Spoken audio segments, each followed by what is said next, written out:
Brands are not built by branding. Brands are built by doing a lot of other things right. The manufacturer has to make a good product. The marketer has to make the product attractive and available, and the advertiser has to make the product famous. That's what builds brands. I didn't see any ideas that made brands famous yesterday. I don't know, maybe I missed some while I was making chili. You're listening to the Genius Scouts podcast with Justin Oberman and Aaron Zakowski. Join us each week as we bring you exclusive conversations with the business leaders and innovators you need to know about, sharing the secrets that fuel their success and power their personal brands. Let's dive in. Aaron, we have a special guest, really special guest, and he's going to hate you. That's what I've been hearing. I'm a little bit nervous going into this one. Yeah. As a former, digital advertiser, I'm really curious, actually, to hear what questions you're going to have when he starts explaining himself. You've heard me quote him many times, Bob Hoffman. So I just want to do a quick intro mostly for you, Aaron, because I think that most of the marketing and advertising people have heard. That I hang out with, at least, have heard of him. So without any further ado, ladies and gentlemen, and those still uncertain about which digital targeting segment they belong to, welcome to today's show. Our guest is Bob Hoffman, a man who has made quite a career out of telling the advertising industry exactly what it doesn't want to hear, which, as it happens, is precisely what it needs to hear. Now, the usual thing would be to rattle off Bob's impressive list of achievements, his Amazon bestsellers, his speaking engagements from Argentina to Estonia, his tenure as CEO of various agencies, and his rather popular blog and newsletter, the Contrarian. But I think what's truly remarkable about Bob isn't found in his resume. It's, to me, that he's managed to accomplish something rather extraordinary in our industry, which is that he's remained sane.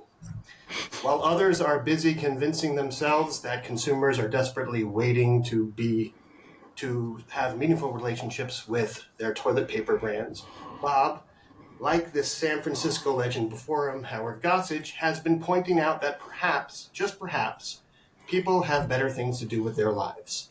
And it's this sort of clear-headed thinking that's made him both beloved and bothered many in our industry, which is, if you're asking me again, exactly as it should be. His latest book, by the way, The 3-Word Brief, which is right behind me, which is based on one of my favorite posts that he's ever written, sort of gets to the heart of all of this and what every CMO really wants, but is afraid to say out loud, which is make me famous. It's a refreshingly honest, much like Bob himself. And to close this intro up, what I find actually even more interesting is that Bob has sort of said that he can talk about the way that he talks because he is retired and doesn't really is not part of the industry anymore, and he has no one else to please regarding it, which is a topic that I hope that we'll get to later. But he's also sort of announced his retirement from the retirement, from all different types of things, and for all different types of reasons. So my first question, Bob, my second question, I'm going to ask you 2 questions right now, Bob. Okay, but do it one at a time. Yes, I will. The first question is, I have to ask, or we have to ask, because we are coming right out of the big game. What was your favorite Super Bowl ad? I thought it was pretty crappy in general. The thing is, you take a stupid idea and you load it up with celebrities, and what you come out with is a stupid idea. And that's mostly what I saw. There was one spot that actually made me laugh, and that was the fleshy cowboy head. I have no idea what it was for, but it did make me laugh. As far as my favorite spot, I'll tell you what my least favorite spot was, okay?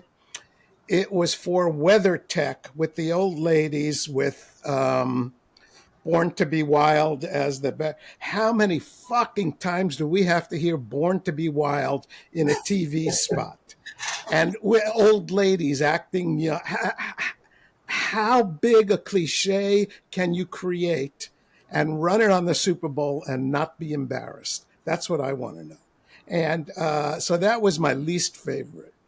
My most favorite, I don't know. I honestly I didn't pay that much attention. I was making chili and kind of half watching the game, and I think the chili came out a lot better than the game did, to be honest.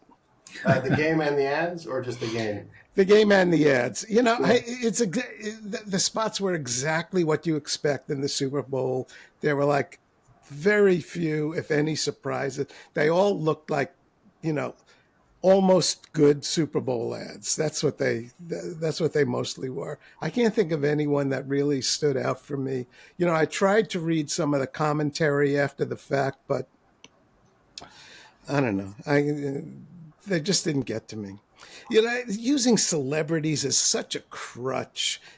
Do you have a fucking idea? How about an idea instead of a celebrity? When you don't have an idea, that's when you call in the celebrities, and every brand in the world called in the celebrities. Have you ever seen that clip? It's a clip of David Ogilvy being interviewed by Letterman.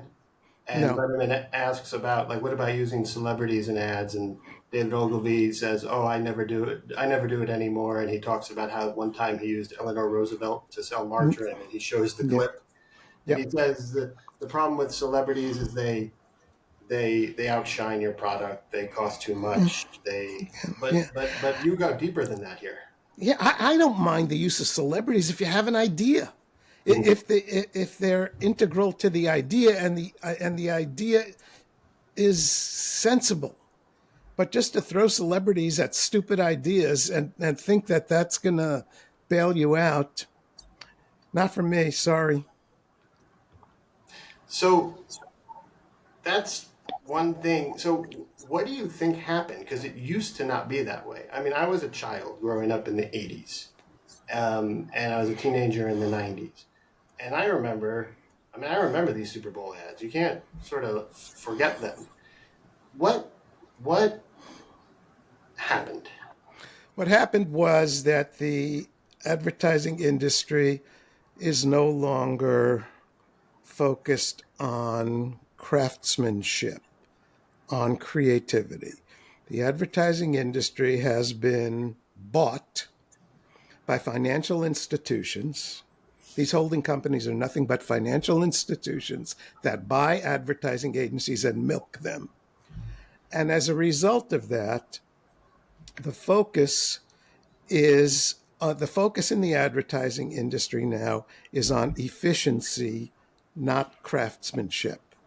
And so advertising agencies no longer will pay for good creative people because they're inefficient. And we have a lot of subpar creative people in the agency business, and a lot of subpar people deciding what is good advertising and what isn't. And the creative work itself has become like a secondary part of the agency business. We're really not a creative industry like we used to. At least we used to pretend we were a creative industry. Today, we don't even pretend that anymore. I was in the agency business for a long, long time, and 85% of advertising was always crappy, but 15% was good. Now it's down to like 5% is good. And that means there's 1/3 the amount of good advertising as there used to be. And to me, it's unpleasant because the only part of advertising that I ever enjoyed was the creative part. The rest of it was torture. All the meetings and the bullshit and the offsites and insights, all that bullshit. But making ads was good. It was fun. It was interesting, and you got to do some good stuff. I didn't. My advertising was terrible, but good people got to do good stuff, and that's what made the business fun, and that's what made it interesting.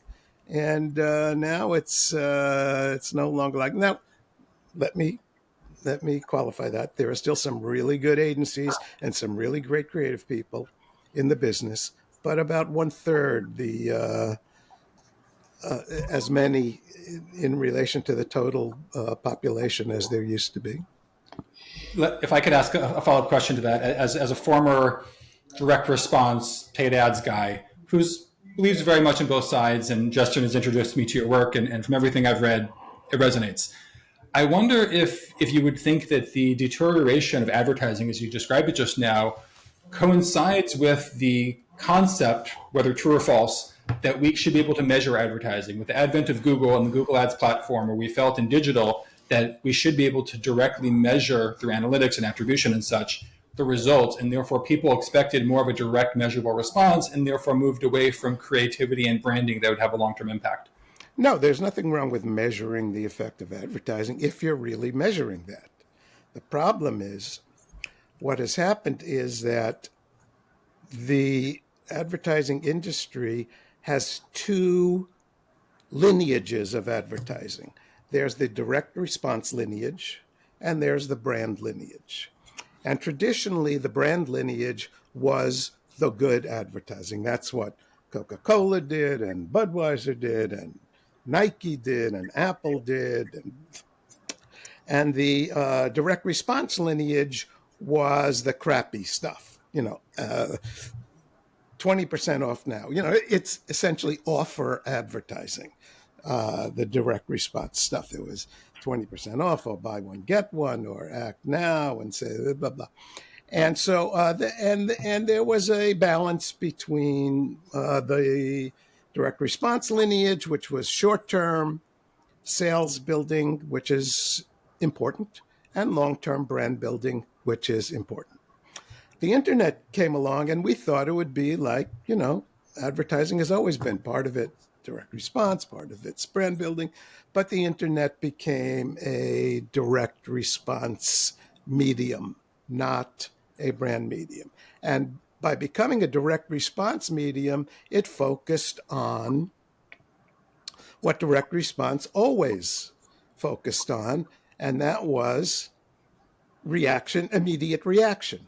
And immediate reaction, there's nothing wrong with measuring that, but immediate reaction is not what builds brands. And immediate reaction has taken over in many cases as the sole measurement of whether advertising is good or not. And, you can see it in, look at what happened yesterday at the Super Bowl. How many Google searches for the brand were there? How many, right? How many people clicked? And that's the way advertising is being evaluated now. And the important part of advertising, the part that really over the long term, if you know the literature of advertising research, the part that really builds brands is not that stuff. It's the brand lineage, the product lineage, not the direct response offer lineage of advertising. So that's what I think. You could write a 100-page paper on this, but in short, that's what I see has happened. That's interesting because the other day I was in Walgreens, and I had to pick up. This is an unpleasant thing to bring up in a podcast, but I had to pick up athlete's foot spray and stomach medication. And I went over and I looked at it and I saw Tinactin, and so I picked up the Tinactin. I'm a child of the '80s, right? So and then I saw that Alka-Seltzer and Tums, and then only because I'm in marketing was I sitting there going, why did I choose these two things?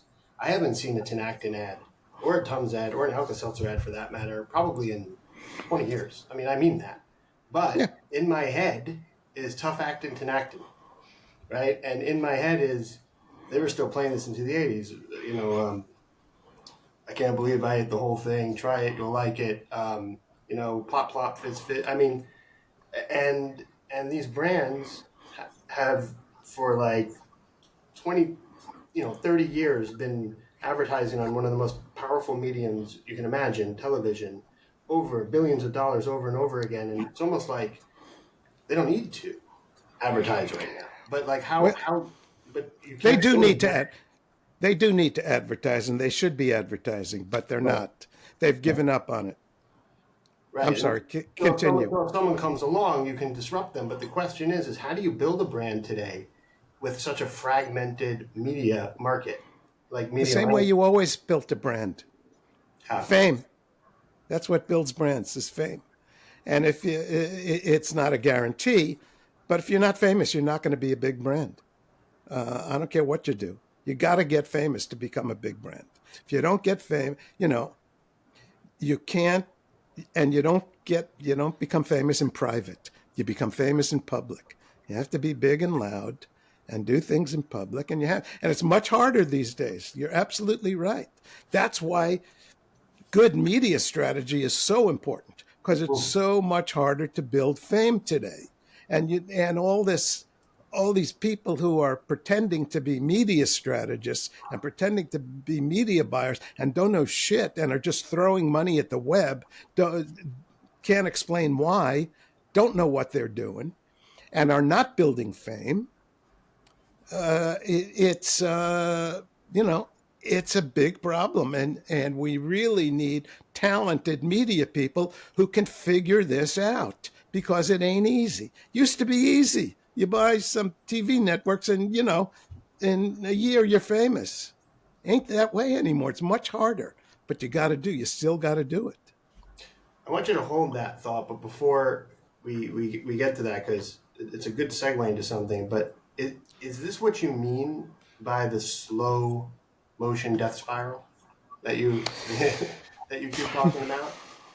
Now, are you talking about the slow motion death spiral of the agency business? Is that what You've described the ad industry as a slow motion death spiral. Yeah. What I mean by that is that the agencies are no longer about advertising. They have been bought by, as I said earlier, financial institutions that pretend they're agencies.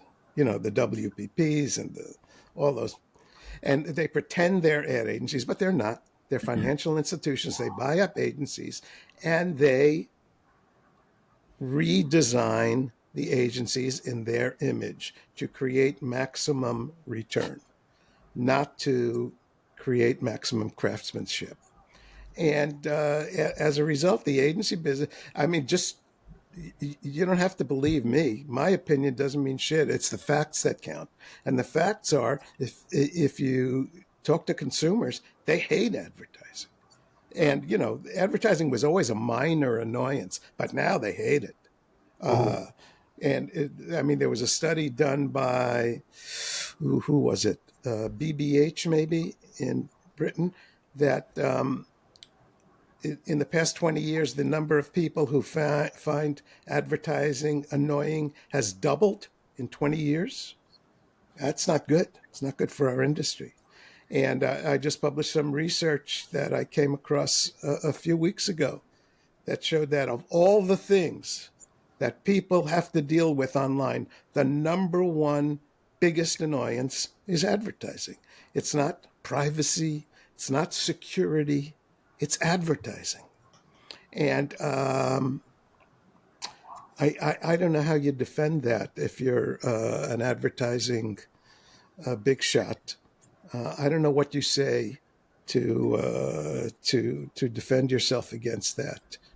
It's an industry that has lost its way, and I don't see much. There aren't too many people saying that. Maybe there are a lot of people who know it, but they don't want to say it because they have jobs and they're afraid to.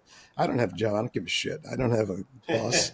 Which is which is an interesting point we want to bring up later. But Yeah. I'm really curious about like this because I mean I have been feeling it too. I entered the ad industry world tail end. I call it a joke. I say it's like the tail end of the Mad Men era. When I went into it, I was still print ads and TV commercials and Yeah. experiential. Like that was kind of like the new thing. Yeah. And then I was working in ad agencies when Facebook ads came a thing, and I immediately saw, I'm like, oh, I better listen to David Ogilvy and like maybe spend some time in direct response and learn this because this is what it's going to become. But how do we? What would it take for the industry to reverse this trend, or is it just too late? It's probably too late. The only way the industry will reverse it, there are two ways. Number one, brands need to revolt. Brands need to say, we're not putting up with this bullshit anymore. This stuff sucks, and we don't want it. And the problem with that is that CMOs, the top 10 things that they're, of the top 10 things they're concerned with, the first 9 are keeping their job. And online advertising provides metrics for them that allows them to wave numbers in front of their bosses and say, look how many people we've reached. Look how low our CPMs are. Look how, look at this. And the numbers are all bullshit. We know the numbers are bullshit. But it helps them keep their jobs. They need numbers. And so they're not likely to change course. They need these numbers to hold on to their jobs, and the numbers are very important to them. So they're not going to change that. The other thing that could happen is that brands just say, we're done with this. We want to see creativity. We're tired of this stuff. And, is that likely to happen? No. The third thing that could happen is that the holding companies evaporate and that independent agencies once again rise. See, the agency business used to be a bottom-up business. You would start an agency. I started a couple of agencies. You'd start an agency, and you would do well, and then some of the people get pissed off at you, think you're an idiot. They start their agency, and then people work for them, think and they start another agency, and agencies grew that, and the industry grew that way. Now it's a top-down industry. Now it's big corporations buying up agencies and feeding them into their machine. If it gets back to being a bottom-up industry again, where the big corporations aren't in charge, because the big corporations, the holding companies, these are the Wall Street Sharpies. These are financial guys. They don't give a flying shit about creative people. They want the numbers. They want to see the money, and that's how they're operating the businesses. So now there is some hope there, because I saw a statistic a little while ago that in the 20 years or so ago, the holding companies had 50% of worldwide advertising business. Now they have less than 25% of worldwide advertising business. So that gives me hope that independent agencies have a chance to re-establish themselves. But there's also the opposite, in which the business may not be going to independent agencies. It may be going to the big platforms, to Facebook and to TikTok and to the other big platforms. So, it's hard for me to know where the business is going. But if the holding companies lose their grip on agencies, and agencies are become independent things once again, then there's hope, I think. Sounds like to me, as someone who kind of aligns myself, never worked in the advertising world, worked in marketing as a small agency. So I consider myself more on the consumer side of those people you described, maybe who hate advertising, as you said. You spoke now, you answered kind of from the point of view of the agency world. Yeah. But it seems, and I guess maybe this is the point you're making, I just want to make sure I understand it properly. Advertising can be great. It just hasn't been. It seems to me that if there was some kind of experiential, edutainment type of creative that people would make that was meant to be entertaining and not intrusive, even though it might be coming in, in an interstitial or something like that, that people would enjoy, that people could enjoy it. It's just not being done right. So I think the problem isn't necessarily advertising. Advertising has been done wrong, but it can very well be done right. But you're saying the institutions that are providing most of it just aren't going to do that. Is that what I'm hearing correctly? Two things. The institutions aren't providing it, and the industry is not attracting talented people as frequently as it used to. In the old days, if you were brilliantly talented, you became a novelist or a fine artist. If you were pretty talented, not brilliantly talented, but pretty talented, you wrote for TV or you wrote plays maybe.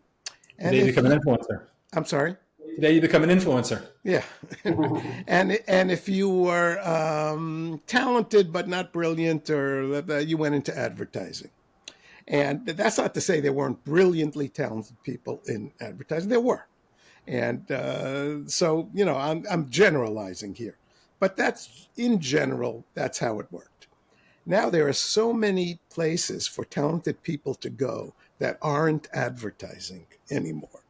There are so many digital opportunities that aren't advertising where talented people can go and get something done today, right? They don't have to sit in a fucking agency where there are 12 people looking over their shoulder, changing everything they do. The agency business has become so corporatized. It's so hard for anything to maintain its true essence anymore because there are 12 people with their fingers in the pot telling you to do this, and do we really, should that be blue or should that be green? And so that has, I think, turned off a lot of people who used to be highly creative people and would go into advertising and no longer want to. Also, advertising doesn't pay very well anymore. Yeah. Advertising used to pay pretty well. When Yep. I was a creative director, I made good money. I really did. I don't think creative directors and are making the kind of money that I made 25 years ago. I don't think they're making it now. So there are, a lot of problems. A lot of them, what the people you said are becoming creators. I just watched a video of somebody who was talking about this one lady. She charges $10,000 and she makes a video to her audience. She's almost like her own TV network. And the Verizon, in this example, Verizon contacted her to make a little video about if your screen cracks, you can come in and replace it. It's not a problem. And she created this whole ad with putting stuff on the Christmas tree. The phone falls out, it cracks. She talks about how she made the phone crack. Like, used all these production techniques because that's available to you now, wasn't available before. And she made an ad, and I forgot honestly what the tagline was, but it was like that thing that came out at the end. It was very good. And she's like, yeah, I did it all for $10,000. I charged $10,000. It really cost me about like $1,000 to do all of this. Yeah, And maybe that's where it'll come from, because maybe it's like not even bottom up of like a starter agency starting anymore, but just like a person. I mean, creators. Yeah, creative. creators. Creators are. I mean, the media opportunities now are so amazing, and but the advertising isn't. I mean, you look at the advertising and the technology is fantastic. You see, some of the technology in the Super Bowl was fantastic, but Right. that's not the essence. The essence is the ideas. What is the idea? You publish a beautiful book, but if it's stupid, no one reads it. Yeah. You create a beautiful spot, but if it's stupid, it doesn't resonate. It doesn't have what advertising needs to have, and that is concepts and good ideas and ideas about that make brands famous. I didn't see any ideas that made brands famous yesterday. I don't know. Maybe I missed some while I was making chili. No. So good. So we're back to the chili, and I also think that Yeah, I think like I've landed on something with you that I kind of never thought about before, or almost kind of dismissed, which is the creators. In a way, they're kind of like acting. They're kind of like saying they're the ones that they don't probably even know it themselves by just not going into advertising, but they're the ones that could actually be the sort of creative revolution. I mean, Great Absolutely. Revolutions come and go in cycles, right? So maybe this is where it's going to come from, and maybe we need to, as an Yeah. industry, talk about I them think you more. could imagine, a Coca-Cola spending $1 million to 100, 1,000 different creators, tell them each you got $10,000, go make your best commercial, and the 20 best, we're going to put $1 million in ad spend boosting them behind that. It's not I, unlike what Michael Ovitz did, right? I mean, I yeah, I am completely in agreement with you on that. If I were a big brand, I would find, I know that I have trouble getting unusual creative work out of agencies these days. It's mhm. not, I can get beautiful production, but am I getting really great ideas? Well, there are some agencies who could do it, but not too many anymore. And I would have no trouble in giving money, spreading some money around to individual creators and saying, "Show me what you got." Seems like a no-brainer. Yeah, It seems like a good business too. You can help manage that. You can help, because it's Well, I mean, difficult. accessories exists. I mean, there's tons of influencer brands out there. They're helping e-commerce brands to find micro influencers to create content about their products. But that's happening on the small Shopify e-commerce stores that are maybe doing a couple $1 million a year. But you think about amplifying that to the big brands, and it makes even more sense. But they need to spend the money, right? It's like Coca-Cola has to say we made a $1 million commercial. Like, do they have to do that? I don't know. I maybe they think they're doing great. Who knows?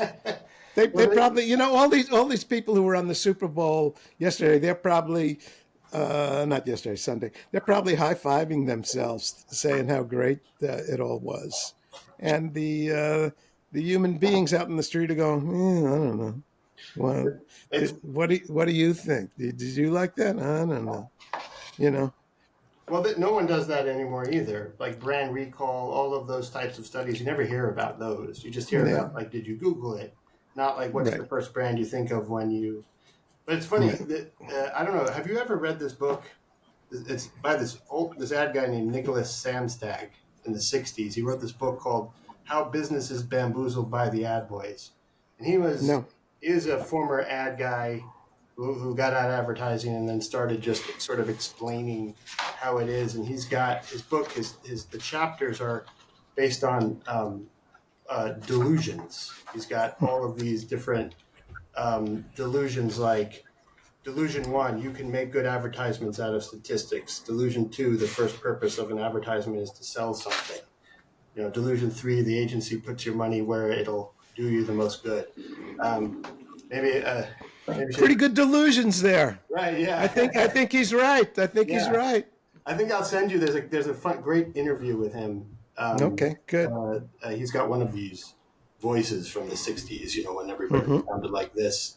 And apparently, he was very good friends with my other favorite San Francisco ad legend, Howard Gossage, who I've never really hear you talk about ever.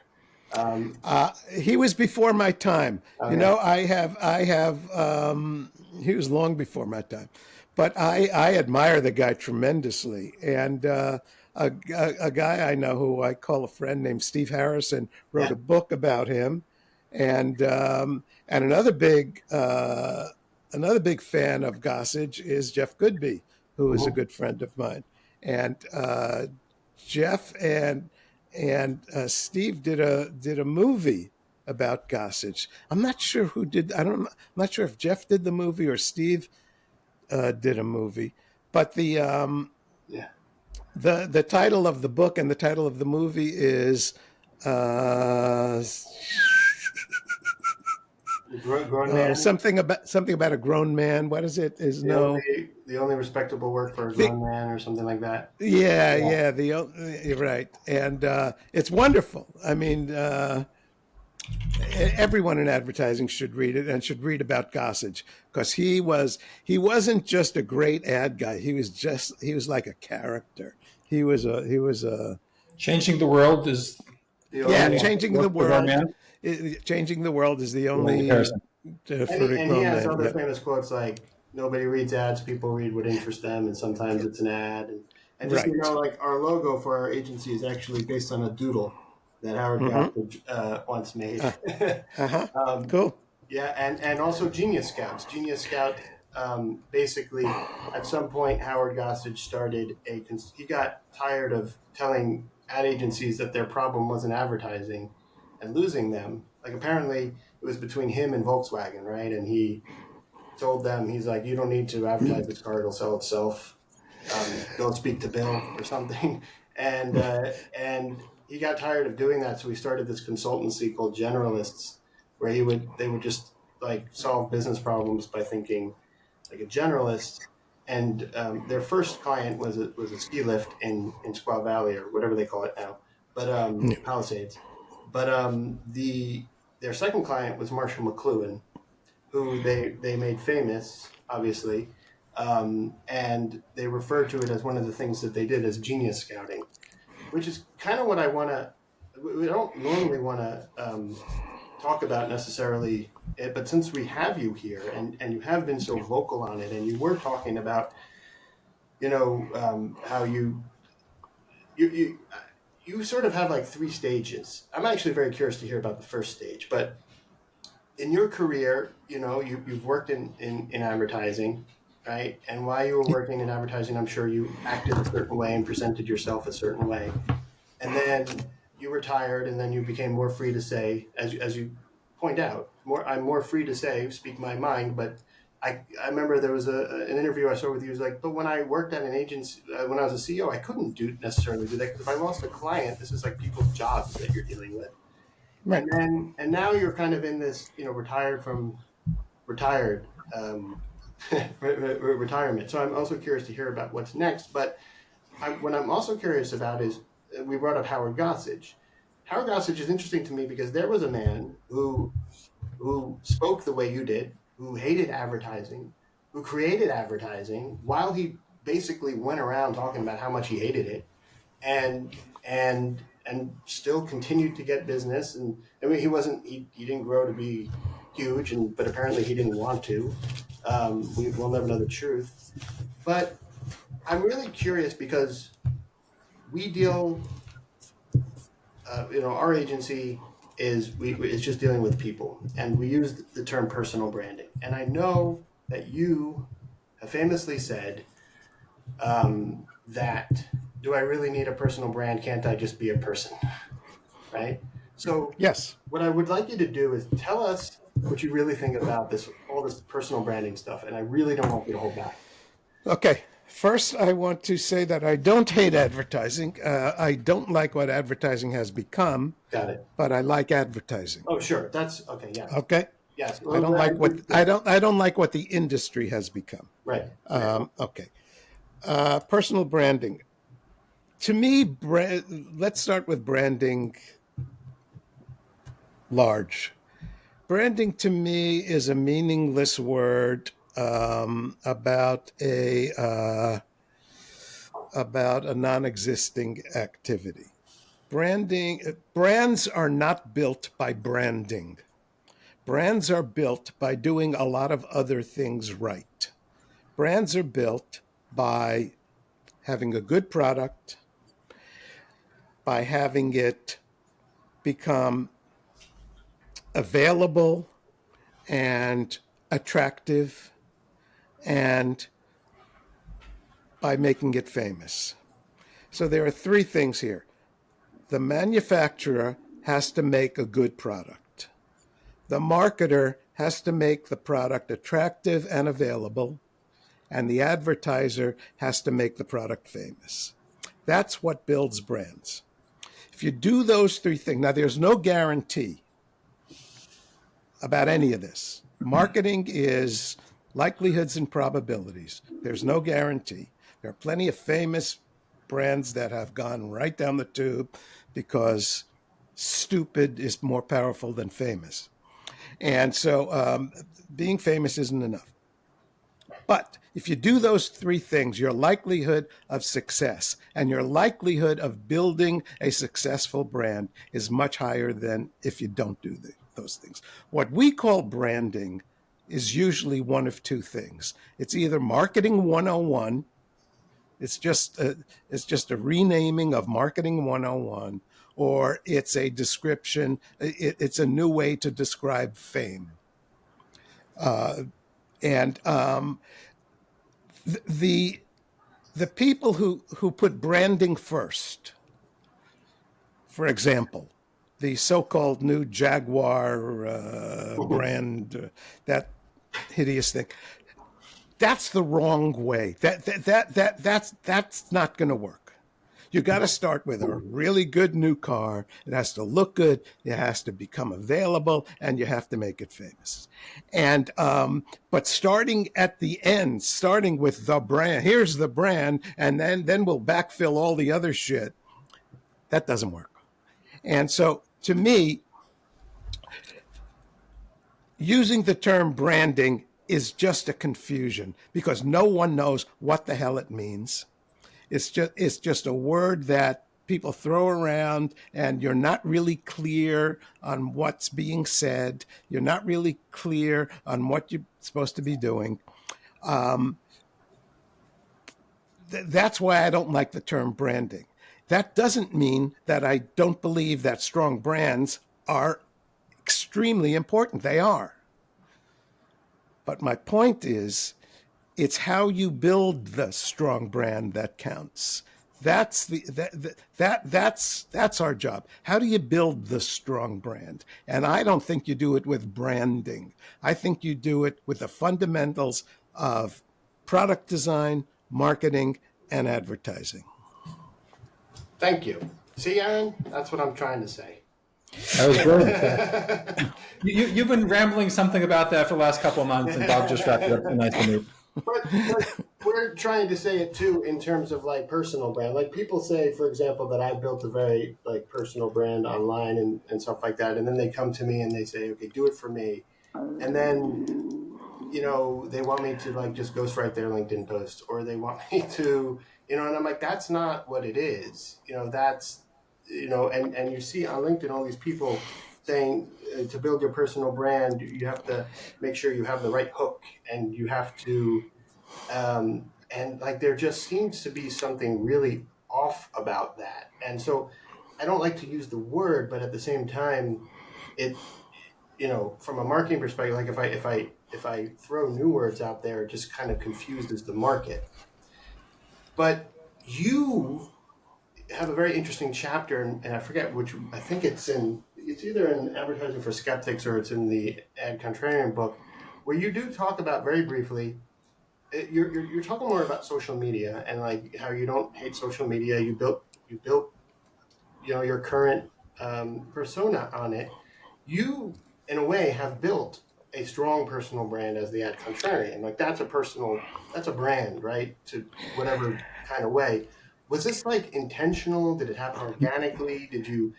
No. As a matter of fact, it's an embarrassment to me when people call me the Ad Contrarian. I wrote a column, a blog called The Ad Contrarian. I never meant for it to be a personal thing, that it's me who's the Ad Contrarian. This is a column called The Ad Contrarian, writing about contrarian ideas about advertising. But you can't fight City Hall, and it's stuck on me, and people use it. And honestly, it's an embarrassment. I hate things like that. I hate sobriquets like that. But I'm stuck with it, and that's that.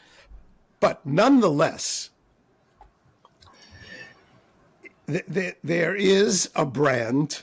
There is an Ad Contrarian brand.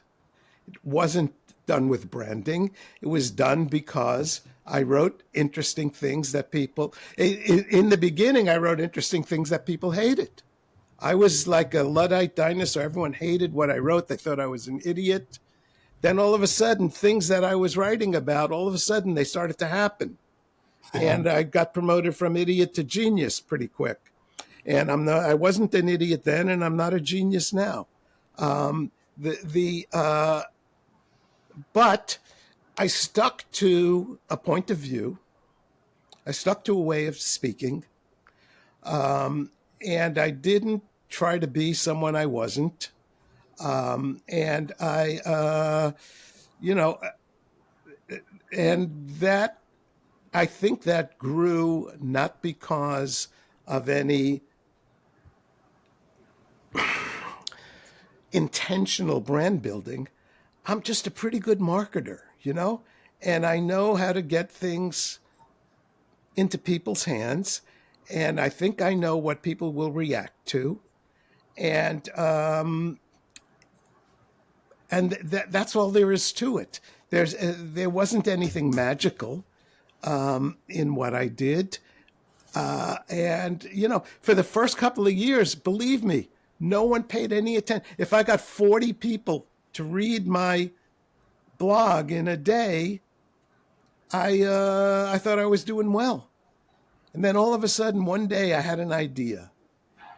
And I was in Hawaii. I was on vacation. I had an idea. And I wrote a blog post. And all of a sudden, people started coming to, and I found my voice is what it was, essentially. I found my voice. And the blog grew from there. And then I got tired of writing a blog every day. So I turned it into a newsletter.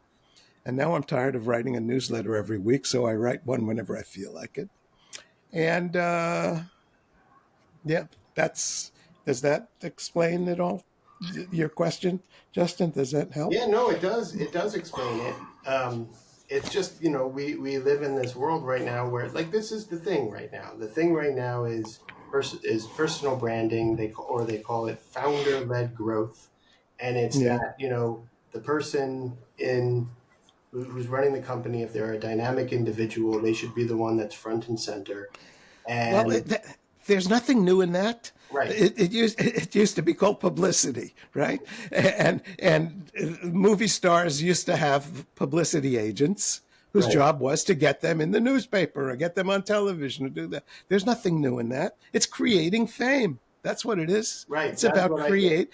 It's about creating fame. And if you're famous, you have a much better chance of success than if you're not famous. It's not a guarantee, but your probability of success if you're famous is much higher than it is if you're not famous. And if you're a brand that's not famous and you're competing with a brand that is famous, you got a big problem. Yeah, one of my favorite examples of this is like P.T. Barnum, right? P.T. Barnum was, he make sure he put his face on everything and did whatever he could to throw marketing dollars at everything but it mostly his name on everything, and it revolved around him, and he became America's first self-made millionaire. Isn't there something like that in presidential politics somewhere? Probably. But right now, this is what everyone's trying to do. They're trying to build their personal brand, and they're trying to and use that in order to because people buy from people, so it'll be a much easier experience down the road. But then they go and they're saying, okay, well, then all I have to do is post stuff on LinkedIn, or No. But you're saying at the end of the day, it's like it's fame. Like, no, the goal is to become famous by any means possible. I mean, It's not the only goal, but it's a big advantage Right. if you're famous. If someone famous calls you, you're going to answer the phone. If someone you never heard of calls you, you're not going to answer the phone. It's very simple. Someone famous invites you to lunch, you're going to go to lunch. Someone you never heard of invites you to lunch, you're going, I'm busy, sorry. It's human nature. It's no great marketing insight. It's just understanding how human beings work. Human beings are more likely to react to famous things and famous people than not. And if you're driving through Nowheresville, USA, and you have a McDonald's here and a Bubba's here, and you never heard of Bubba's, you're more likely to go to McDonald's. Bubba's may have a burger maybe twice as good, but you're more likely to go to McDonald's because they're famous. and how much of that contrarianness do you think is important to sort of get you there? I mean, one of the advices that I give a lot of people is like look, the filter that we have to put on is we just need to be talking about what you stand for and what you stand against. Because that, but that also has a sort of it's very hard for somebody who's currently running the business to do. So I'm actually curious, what was, and I hate to use the word, but what was your accidental brand like when you were running agencies? I've heard that you were really you were like considered one of the kindest people. Like, and that you Is that never. right? That's what I've heard. I read somewhere that, and you talked about how kindness is like one of the most important things. And Well, I hope you're right about that, but I thought I was kind of an asshole when I ran. You have to, you can't run an agency. If you talk to people about their bosses in agencies, you're going to hear a lot of horror stories. And the reason is running an agency is a tough job, man. You got a lot of bozos to deal with and every time you have to let someone go or every time you have to scold someone, they think you're a jerk. And you're trying to do what's best for the company. You're trying to do what's best for the client. And, sometimes you just have to be a jerk. Okay, but I'm not sure I understood your question. So ask me again. When I was head of an agency, what was my what? Did I lose you there? yeah, no. So what was what hmm, what is your advice to somebody who's taking this approach to their marketing? Let's just say, right, where they want to take the P.T. Barnum approach. They want to take the how here. They want to. These are the three people like that. Besides besides Elon Musk, right? But when I think of Yeah. advertising industry, I think P.T. Barnum. I think David Ogilvy, who used his personality and I would say his quote unquote personal brand, right, to help sell Ogilvy. Howard Gossage definitely, sort of, did the same thing. Right. I got you now. Yeah. What's your advice to people that want to take that approach? Yeah.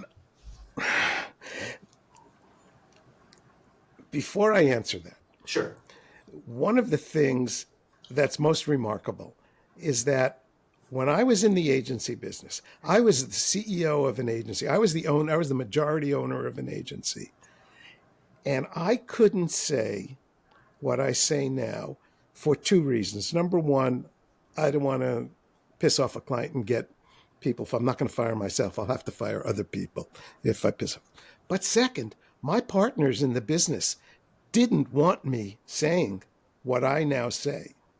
They were dead set against it. And my blog was way away from our agency website. It had nothing to do with the agency when I started the blog. And my partners were dead fearful of me being too associated, my blog being too associated with the agency. And I would get 1,000 times more hits on my blog than they would get on the agency website, but they were still afraid. And so there's that to do. There's internal agency. If you want to be a big mouth jerk like me, there's internal agency politics you have to deal with. The other thing is, the most important thing is, you have to have something good to say. You have to have something interesting to say. Most of the stuff that appears online is dull ass bullshit that nobody cares about. They'll scan it and they'll forget about it. You have to have a point of view, and you have to be able to express it in a way that's interesting. And if you're not a good writer, don't waste your time. Find someone who can write it for you. That is a good writer. Find Justin to do it for you, because he can write and he can make you interesting if you're not. So that's my advice to Why not people use AI? Excuse me? Why not use AI? I'm just going to throw the questions at you. Oh, yeah, I don't know. Maybe you should. Well, let me ask a follow-up question to what you said, Bob. Yeah. You said that at the time your personal blog was getting a lot more traffic than the agency website. Yeah. Do you think that business came to the agency as a result of what you were doing on the side over there? That people became to know you, your perspectives, your thought leadership, as we say. Did that drive more business back to the agency? No. You I don't think my point of view became acceptable or popular till maybe 5 or 6 years ago. Up until then, I was a lone wolf idiot who didn't know what he was talking about. Okay. And then long after, what happened was I started being booked for speeches, and I would give speeches, and all over the world. 24 countries I gave talks, and that's when my point of view started to say, hey, maybe he's not such an idiot. That's when my point of view, I think, got to be a little more acceptable. I was no longer so far out on a limb as I was when I started talking about the things that I talk about. But you still haven't answered my question, really, which is what Okay. advice you would give to somebody that wanted to take this approach. So they might not look at David Ogilvy like I do, Yeah. right? And that's like maybe they're looking at Gary Vaynerchuk, for example, and saying like, here's your guy, Gary Vaynerchuk. He has no board that he needs to answer to. It's him. Him and his brother and his family started this. He goes off. He runs his mouth. People follow Gary Vaynerchuk. They don't follow VaynerMedia and his ad agency and that. But he drives tons and tons and tons and tons of business. So, and he's built a brand, right? I mean, he's built. I hate to use that word. But I don't really agree with Vaynerchuk on a lot of stuff, but he's a very smart guy, and he writes some interesting stuff, and that's what you got to do. You got to be, you can't just, how do you become a successful actor? You have to be talented. You have to. How do you become a successful scientist? You got to be smart. You got to figure shit out. And it's the same in this business. You can't just follow the 3 steps to becoming a big mouth. You have to actually have something interesting to say and be able to say it in an interesting way. And I don't think there's any. I don't think there's any roadmap. I don't think there's any advice I can give to people other than try and think for yourself. Be skeptical. The most important thing you can have in the marketing business is skepticism, because there's so much bullshit.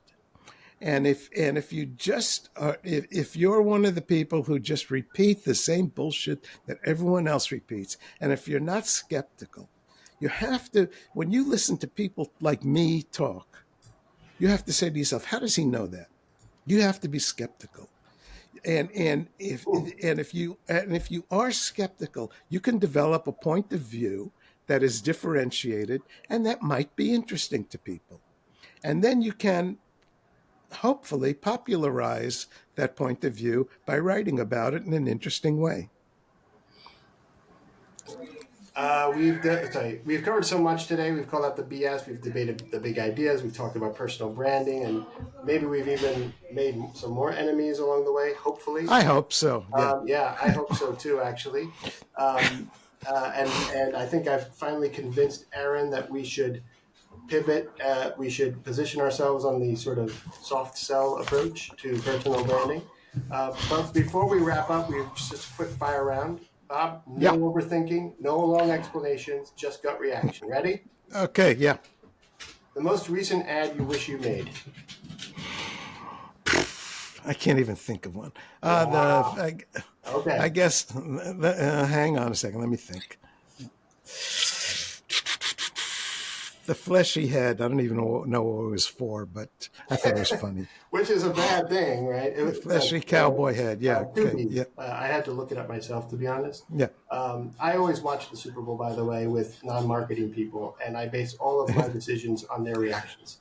Okay, the most recent ad that made you cringe, I think you already answered that. But... Yes, that was the one with the Born to be Wild with the old ladies. Yeah. Okay. The most overhyped personal brand right now? Elon Musk. The personal brand that you admire the most, or I guess the person with the most influence right now, besides yourself. Famous person, we say now. We don't say personal brands, we say the famous person, right? The famous person. Yeah, famous person. Could be in the industry. Just don't think that way. I'm sorry. No, that's good. That's a good answer. The future of advertising in one word. Shit. The most underrated skill in advertising.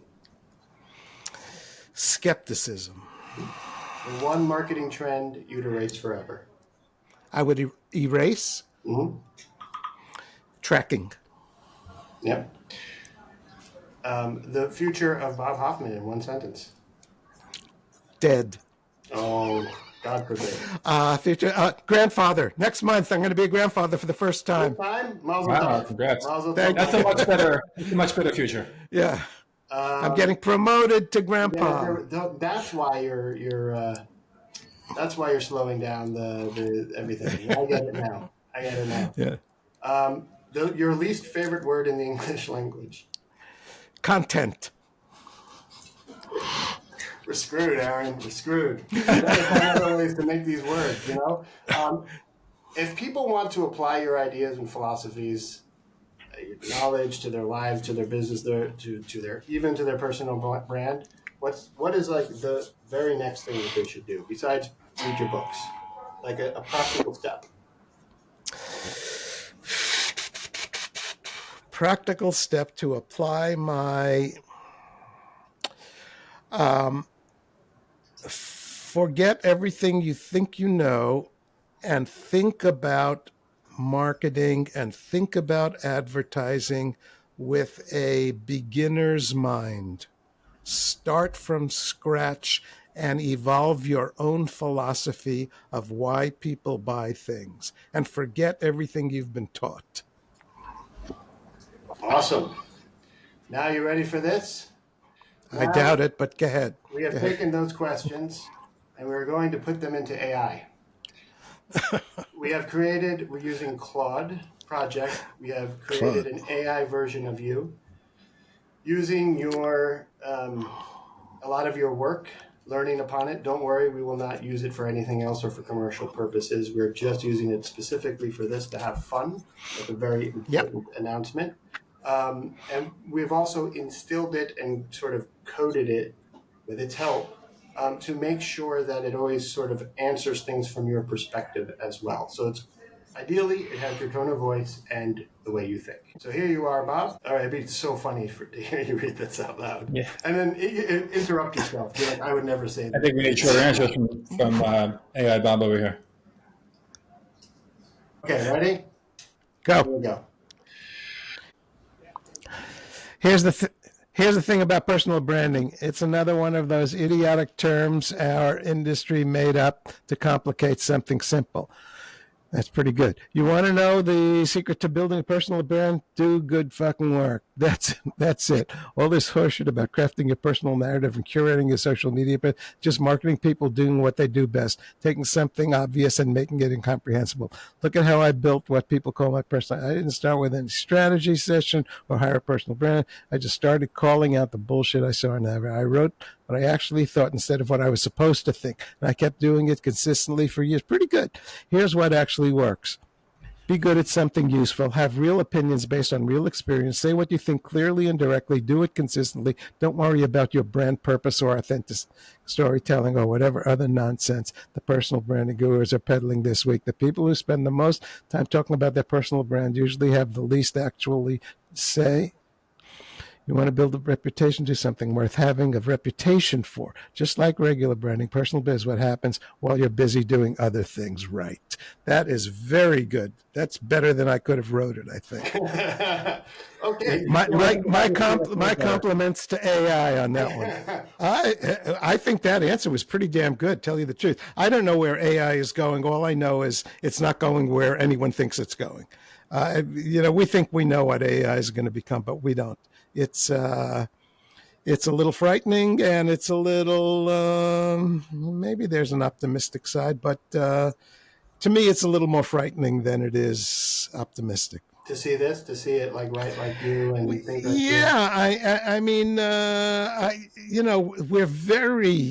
at the very first stages of AI. It's not even crawling yet, and where it's going to go. Who the hell knows? I don't know. Well, Bob, it has been such an honor to have you on the show, and thank you for your unfiltered and at times painful honesty, and for spending time with us today. It was a pleasure. Thank you for inviting Bob. me on, and good luck to you both, and good luck to all your viewers and listeners. Thank you so much. Thanks for tuning in to the Genius Scouts podcast. Be sure to subscribe for more episodes, and if you're ready to take your personal brand to the next level, visit geniusscouts.com.